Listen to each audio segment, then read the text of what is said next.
Alhamdulillah.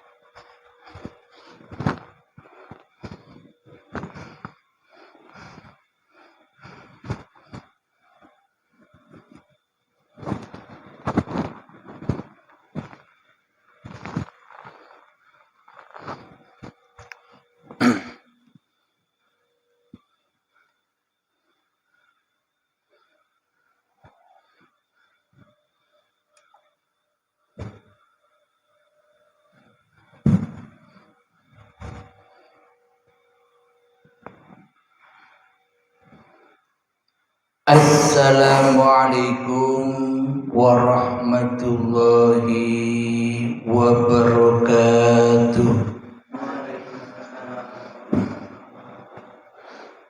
Bismillahirrahmanirrahim. Ashhadu an la ilaha illallah wa ashhadu anna Muhammadar Rasulullah. Allahumma salli ala sayyidina Muhammad wa ala ali sayyidina Muhammad. Rabbi shrah li sadri wa yassir li amri wahlul 'uqdatam min lisani yafqahu qawli. Amin. Bismillahirrahmanirrahim. Salam hormatku buat para sahabat-sahabat tercinta, terkhususnya yang hadir dalam pengajian rutinan Sabtu malam Ahad ini, dan kepada sahabat-sahabat yang ada di dalam ataupun yang ada di luar negeri. Semoga kita semua tetap di dalam lindungan Allah Subhanahu wa ta'ala. Amin ya rabbal alamin. Sebelum kita awali kajian di malam yang indah ini, marilah kita bersama menggemahkan di dalam nyawa, menggemahkan di dalam jiwa, menggemahkan di dalam hati, menggemahkan di dalam roh, dan menggemahkan di dalam kehidupan ini dengan kalimat-kalimat thayyibah. Subhanallah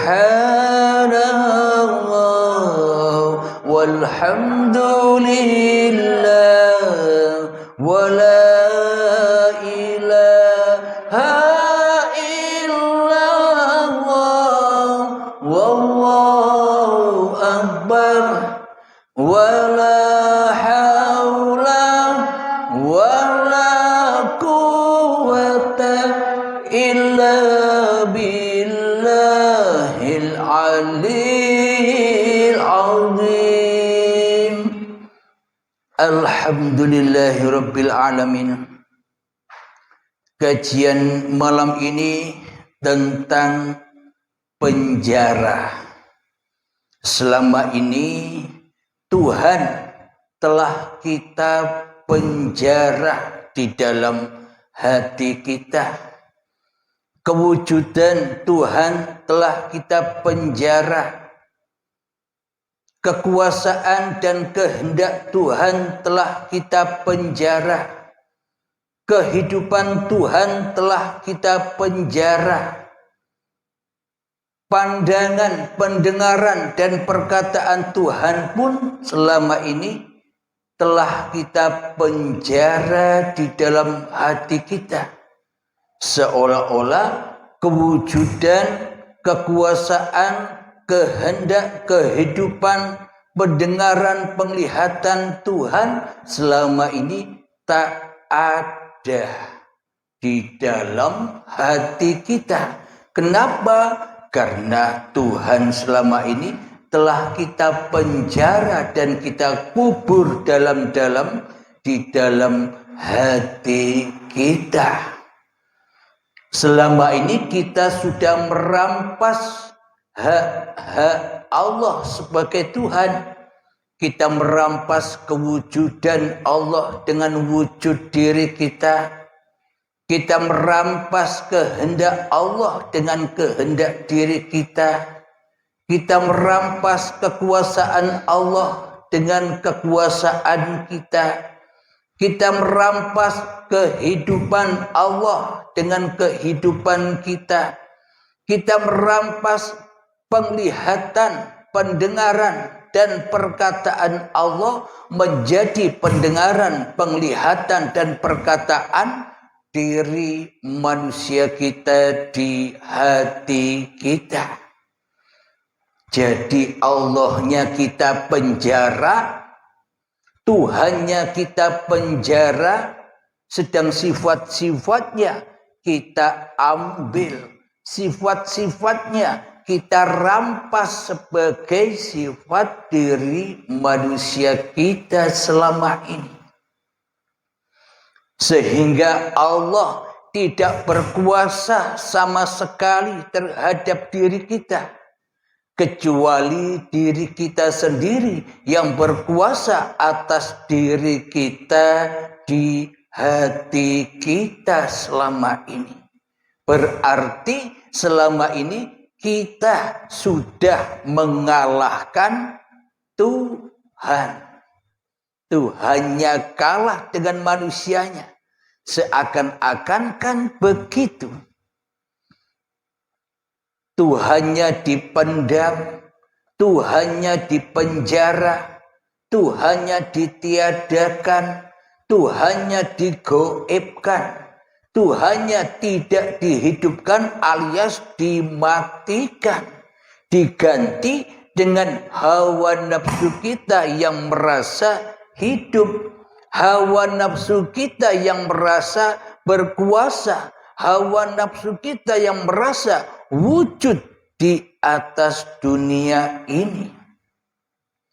Inilah bukti yang sangat amat nyata bahwa kita selama ini telah memenjarakan Tuhan di hati kita. Biarlah Tuhan ku penjara, sifat-sifatnya ku rampas sebagai sifat manusiaku di hatiku. Alhamdulillahirabbil alamin, seolah-olah ceritanya kan demikian. Padahal hakikatnya kitalah yang terpenjara oleh iblis dan setan di dalam hati kita. Kitalah yang terkubur, kitalah yang terpenjara. Terpenjara dan terkubur apanya? Yang terpenjara dan terkubur yaitu imannya, kesadarannya bahwa sebenarnya kita ini hanyalah makhluk yang tak punya apa-apa, yang tak punya sifat apa-apa kecuali sifat Tuhannya. Inilah bukti bahwa sebenarnya seolah-olah Allah yang terpenjara, Allah yang digoibkan. Namun hakikatnya kitalah yang terpenjara selama ini di dalam belenggu-belenggunya setan yang terkutuk. Kita ditipu oleh iblis dan setan supaya kita mengaku-akui bahwa diri kita ini ada. Kita ditipu oleh iblis dan setan seolah-olah bahwa diri kita ini wujud. Kita ditipu oleh iblis dan setan supaya kita mengaku-akui bahwa hidup dan badan ini serta apapun yang diantaranya, supaya kita mengaku-ngakui bahwa semua itu milik manusianya. Sedang yang memilikinya sedang Tuhan. Kita tiadakan kewujudannya. Inilah bukti bahwa kita selama ini telah sombong kepada Tuhan, mengikuti langkah-langkah setan yang tak mau kembali kepada keadamannya, yang tak mau bersujud kepada Adamnya. Karena iblis, karena setan tidak memandang siapa di balik Adam. Ia hanya memandang sosok-sosok ciptaan. Jadi ia akhirnya menyombongkan dirinya karena ia merasa lebih mulia dari Adam. Maknanya ia merasa lebih mulia dengan kewujudan setannya di hatinya daripada ketiadaannya di hatinya. Ini semua kan sama dengan apa yang ada di dalam hati kita. Kita seolah-olah tidak mau kalah dengan Allah. Kita tidak mau kalah dengan wujudullah. Kita tidak mau kalah dengan uripe Allah. Karena urip, karena hidup selama ini kita anggap sebagai urip dan hidup manusianya. Maka dari itu, bila manusianya tidak mau kalah dengan Tuhannya, akhirnya manusianya lah yang jadi Tuhan. Tuhannya dipenjara, Tuhannya digoibkan, Tuhannya ditiadakan di hatinya. Akhirnya jadi azablah manusia dengan api-api dunia. Jadi neraka itu hakikatnya api-api dunia. Kepentingan-kepentingan dunia. Urusan-urusan dunia. Itulah hakikat yang sebenar-benarnya anar. Api neraka yang tak berasap. Tapi sangat ampuh panasnya melebihi api. Karena panasnya di dalam hati kita abadan abada selama-lamanya hingga waktu yang ditentukan, hingga baiat tiba, baik baiat dengan rela dan ridho atau baiatul akbar, baiat paksa saat di dalam syakaratul maut dipaksa untuk melepaskan baju-baju kebesarannya. Alhamdulillahirabbil alamin. Marilah kita buka penjara-penjara yang selama ini menyelimuti kita, penjara-penjara yang selama ini membelenggu kita sehingga kita tidak sampai, sehingga kita tidak bisa menghadap Tuhan yang telah menciptakan kita. Maka dari itu dituntunlah dengan syariat. Syariat sholat, syariat ibadah, syariat puasa. Supaya apa? Supaya dengan sholat itulah kita terlepas dari belenggu-belenggu iblis dan setan. Akan tetapi dengan sholat, dengan ibadah, dengan ilmu, dengan amal, malah kita menjadi setan di dalamnya. Malah kita merasa bangga, merasa mulia, merasa baik di sisi manusia dengan ilmu dan amal yang kita lakukan selama ini. Inilah penjara-penjara hawa nafsu kita sendiri.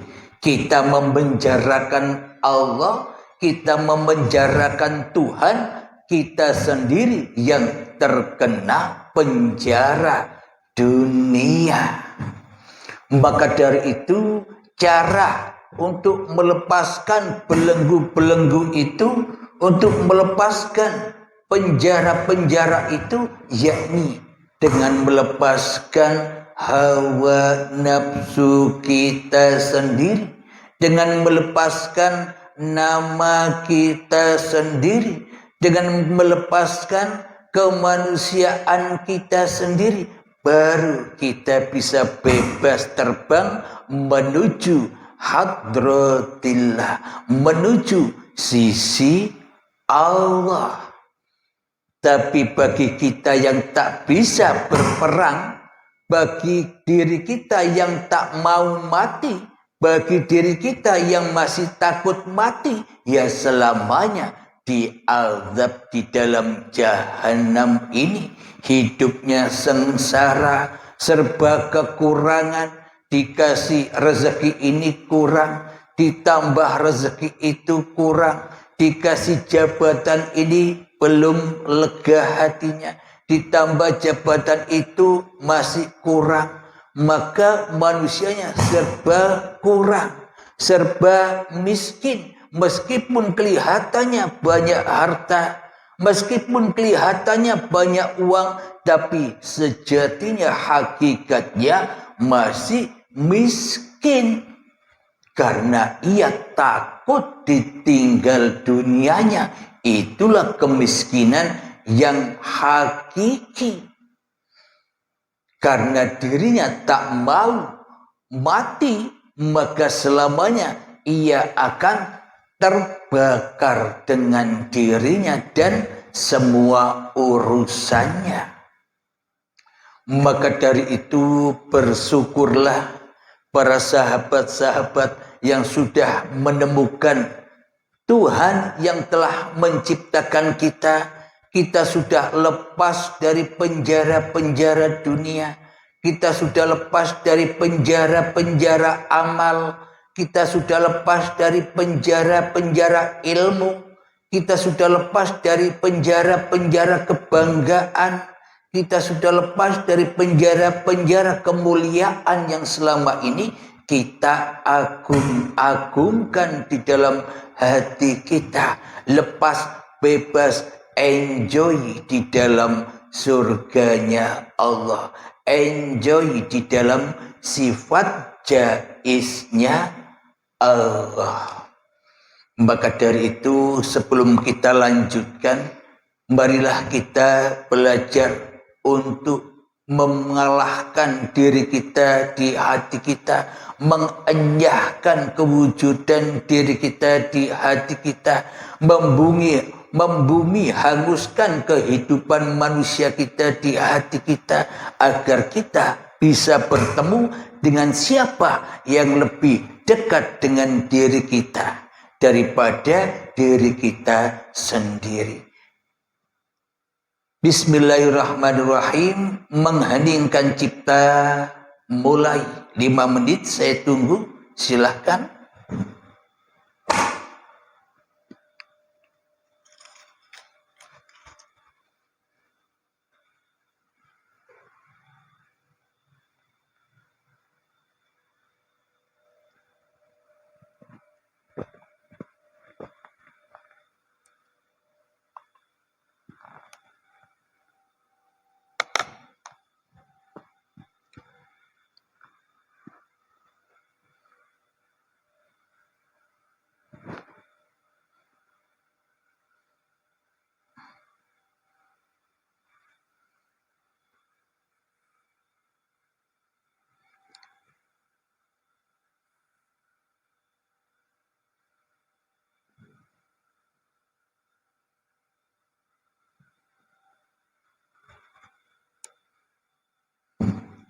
Alhamdulillahirrabbilalamin. Mengheningkan cipta selesai. Bismillahirrahmanirrahim. Jadi perintah-perintah yang ada di dalam setiap agama, terkhususnya perintah yang ada di dalam Islam sendiri, perintah sholat, perintah ibadah, sesungguhnya semua itu mengandung tujuan agar supaya kita tidak jadi Tuhan di dalam semua amal yang kita kerjakan. Itulah yang dimaksud amal yang lillah. Ketika bukan kita lagi yang hidup, ketika bukan kita lagi yang wujud, ketika bukan kita lagi yang berkuasa, ketika bukan kita lagi yang hadir di dalam hati kita, kecuali hadirnya la ilaha illallah. Itulah tujuan syariat-syariat agama. Apapun syariat agama Anda, bila Anda masih ada di dalamnya, itu tandanya kita belum bertuhan. Tandanya kita belum menemukan Tuhan. Kenapa? Karena yang jadi Tuhan bukan Tuhan, tapi diri kita lah yang selama ini ngaku-ngaku jadi Tuhan. Ngaku-ngaku wujud. Ngaku-ngaku hidup. Ngaku-ngaku berkuasa. Berarti selama ini sia-sia kita masuk agama Islam. Sia-sia. Kenapa? Karena kita tidak ikut ajaran Islam, malah kita ikut ajaran orang ateis, tak bertuhan. Sifat-sifatnya Allah hanya formalitas saja, hanya sebatas diketahui saja, tapi tidak teraplikasi di dalam hati kita. Bagaimana mungkin bisa teraplikasi sifat-sifat Allah di dalam hati kita, sementara yang jadi Allah, sementara yang jadi Tuhan masihlah diri kita di hati kita. Tentunya semua aplikasi sifat-sifat yang Allah itu akhirnya dirampas oleh iblis dan setan. Dirampas oleh hawa nafsu kita sendiri di hati kita. Alhamdulillahirabbil alamin. Semoga kita dipahamkan dengan apa-apa yang dipaparkan. Jadi tujuan ibadah, tujuan sholat itu agar supaya kita bisa mati di dalamnya, agar supaya kita bisa tak wujud di dalamnya, agar supaya kita tak hidup di dalamnya. Itulah yang dimaksud lillahi ta'ala. Namun bila kita yang merasa wujud, kita yang merasa hidup, apalagi kita yang merasa berbuat semua perbuatan itu, maka sesungguhnya kita tidak mentuhankan Tuhan, malah yang jadi Tuhan adalah diri kita sendiri di hati kita. Berarti jauh dari kepasrahan, jauh dari keselamatan, dan jauh dari Islam yang dipeluknya.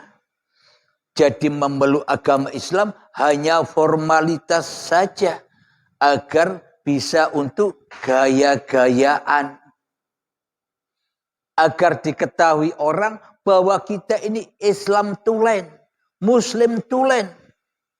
Akan tetapi sesungguhnya tiada Islam, tiada pasrah, dan tiada keselamatan hati kita menuju Allah, kecuali hanya menuju iblis dan setan saja di dalamnya.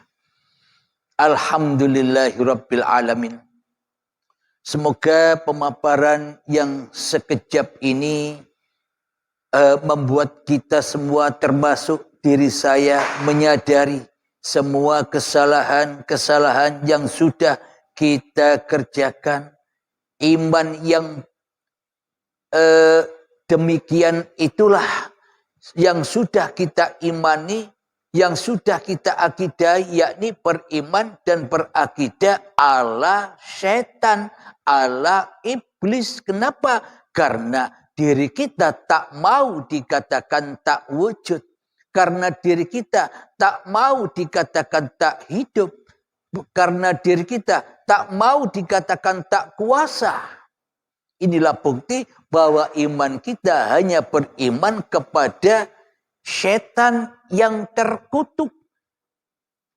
Jadi bila kita hanya beriman kepada diri kita sendiri di hati kita, maka itulah dosa yang terberat, dosa yang terakbar, dosa yang terbesar, dan dosa yang tak dapat diampuni. Anda dosa apa saja pasti diampuni kecuali dosa syirik. Syirik itu apa? Hati mensekutukan Allah dengan diri kita. Hati mensekutukan wujudullah dengan wujudnya diri manusia kita di hati kita. Hati mensekutukan uripe Allah dengan uripe manungsane di hati kita. Hati telah mensekutukan kekuasaan Allah dengan kuasa kita yang ada di hati kita. Hati telah mensekutukan ilmu-ilmunya Allah dengan ilmu diri kita. Hati telah mensekutukan amal-amal Allah dengan amal kita. Itulah kesyirikan yang azim, yang besar, yang tak dapat diampuni. Bila kita tidak Islam, bila kita tidak selamat, maka ibadah-ibadah yang kita lakukan sejak akil balai hingga setua ini kira-kira bisa diterima? Wong Tuhannya goib, Tuhannya tak ada, bagaimana mungkin bisa diterima? Bila ingin diterima semua amal dan perbuatan kita, maka ya wujudkan Tuhanmu daripada dirimu di hatimu. Maka diterimalah semua amal-amalmu. Karena bukan kamu lagi yang beramal, tapi lillahi ta'ala yang melakukan itu semua. Di dalam surat An-Nisa ayat yang ke-48. Bismillahirrahmanirrahim. Inna Allaha la yaghfiru an yushraka bihi wa yaghfiru ma duna dzalika liman yasha. Wa man yushrik billahi faqad iftara itsman azima. Yang artinya sesungguhnya Allah tidak akan mengampuni dosa karena mempersekutukannya.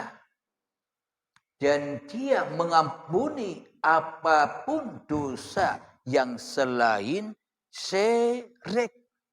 Itu bagi siapa yang dia kehendaki. Barang siapa mempersekutukan Allah, maka sungguh dia telah berbuat dosa yang besar. Astaghfirullahaladzim. Semua itu pernah kita lakukan. Semua itu dilakukan oleh seluruh manusia. Memang sudah nasnya demikian. Siapapun pernah berdosa. Siapapun. Kullu nafsin dha'iqatul maut. Semua yang bernyawa pasti menghadapi kematian. Jadi manusia yang masih merasa dirinya sebagai manusia, itulah kematian. Mati hatinya, mati jiwanya, keras hatinya, melebihi kerasnya batu. Itulah tanda-tanda sudah di dalam neraka. Itulah tanda-tanda sudah bergelimang dosa yang tak pernah diampuni oleh Allah. Alhamdulillahirabbil alamin. Semoga kita semua, terkhususnya diri saya, mendapatkan ampunan-ampunan dari Allah Subhanahu wa taala. Kita bertaubat bukan dengan baca banyak istighfar, tapi bertobat dengan melakukan keheningan-keheningan itu, menghening-heningkan kewujudan diri manusia kita, menghening-heningkan kehidupan diri manusia kita, menghening-heningkan semua permasalahan-permasalahan yang kita hadapi agar hati kita selamat dari api-api jahanam. Amin ya rabbal alamin. Semoga kita semua selamat melewati wat siratul mustaqim ini hingga sampai kepada Allah. Amin ya rabbal alamin. Sebelum kita akhiri, marilah kita gembahkan sholawat dolimin taf'ul bala. Allahumma salli ala sayyidina Muhammad wa azgili zalimin bi zalimin. Allahumma salli ala sayyidina Muhammad wa azgili zalimin bi zalimin wa ahrijna min bainihim salimin wa ala alihi wa sahbihi ajma'in. Alhamdulillahi rabbil alamin. Allahumma ya qadiyal hajat, Allahumma ya mujibad da'wat, Allahumma ya rafi'ad darajat, Allahumma ya muhillal muskilat, Allahumma ya syafiyal amrat, Allahumma ya kafiyal muhimmat, Allahumma ya dafi'al baliyat, Allahumma khtim lana bil iman, Allahumma khtim lana bil islam. Rabbana atina fid dunya hasanah wa fil akhirati hasanah wa qina adzabannar. Akhir kalam. Assalamualaikum warahmatullahi wabarakatuh.